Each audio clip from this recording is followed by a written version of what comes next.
Hey guys, this is Miriam at High Life Auto. I am out doing a virtual test drive on a 2006 Chevy Trailblazer. If you've never been on my virtual test drives before, the way it works is I drive the vehicle on video and I tell you what I see, hear, think, smell, and feel to give you the best indication of being in the driver's seat without actually being in the driver's seat. I'm not a mechanic and this is not meant to be a 182-point inspection. Rather, this is meant to be a sneak peek into how the vehicle drives and any potential issues I notice as we're going along. So we'll take a look around the vehicle, we'll take a look under the hood, and then we'll go for a drive.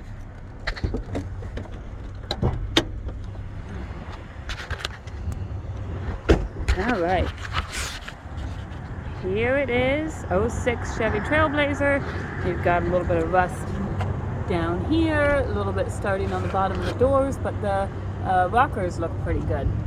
These back tires are pretty dang good, probably at least 75% tread. These front tires are very similar, probably also about 75% tread.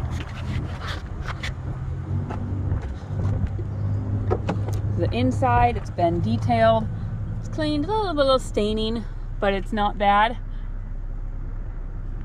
It is just the 2 rows, so in the back it's got just storage. This is the back, looks like you've got a full-size spare underneath there. You've got a little bit of damage right here. Looks like maybe it hit the, like they, you know, when you're hooking up something here and maybe it's just too high. I've done that once or twice. Here's the back. It's good and clean. Over here on this side, we've got a little bit of rust right back here. Maybe some key scratches right there. And a little bit of rust down on where the bottom of the door panels. Other than that, it looks like a pretty decent vehicle.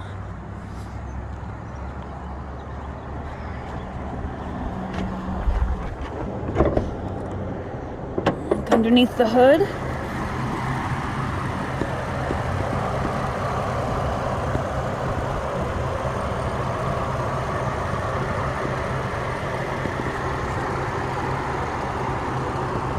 Sounds pretty decent.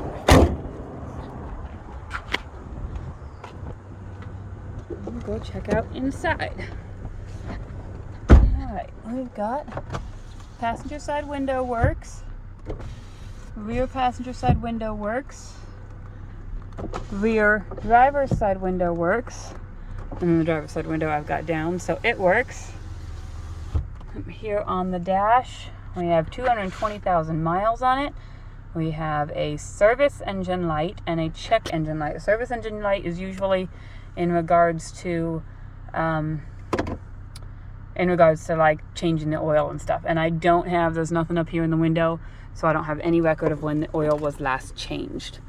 Here is our check engine light.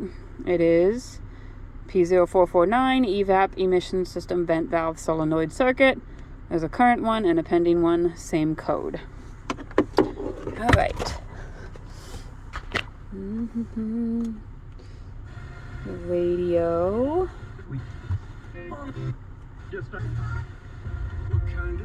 Radio works. Pretty sure the heat works because I can feel it. I can feel it coming out. Heat works. I'm gonna turn it all the way down. Turn on the AC. Turn on this one. And that's cooling down pretty quick, so your AC works.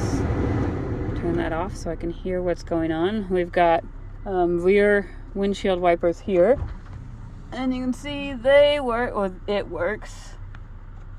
Might be a little, it might be stuck. Well, it did work. Okay, well, now it's stuck. But it did work. One thing I noticed just as I was moving it from where it was, and I don't know what the deal is here. I've never seen this before. You see right there, this is where I'm shifting it into 2-wheel drive from auto, like all-wheel drive. And it just doesn't go into 2-wheel drive. It goes back into 4-wheel drive. It'll go here to auto. It's just the transfer case shifting it. So now it's in auto 4-wheel drive, which means, pretty much means that the car will put itself in four-wheel drive if it feels slipping and if it needs to.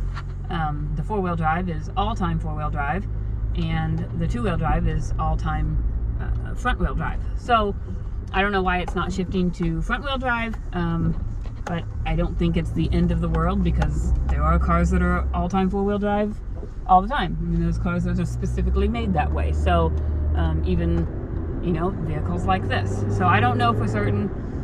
It's just something you can look up on Google if you want and see what you think.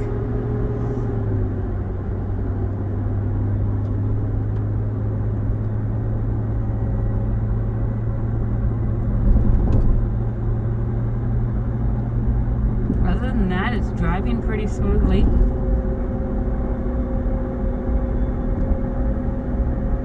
It's got almost 3/4 of a tank of gas.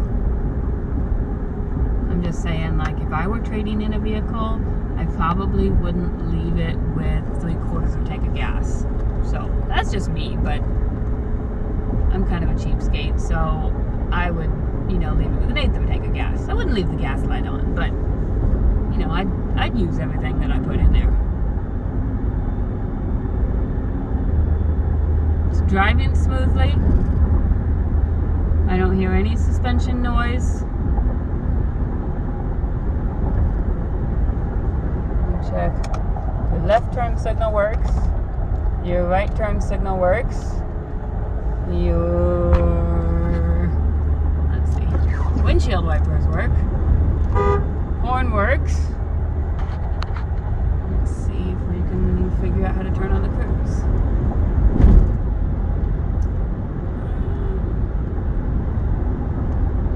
And the cruise is working.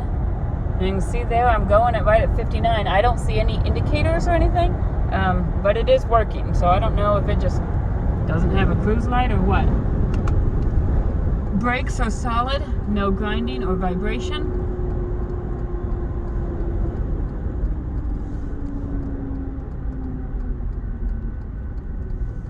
So this one drives really well. It's kind of a little, kind of when you're braking, no grinding or vibration, but it's kind of like a, oh gosh. Most people have probably heard it. It's kind of like an ABS noise, is when you're, like in the wintertime when you're sliding on ice and you push on your brakes and they just, they kind of slide for a minute, and it just goes, and then it catches up.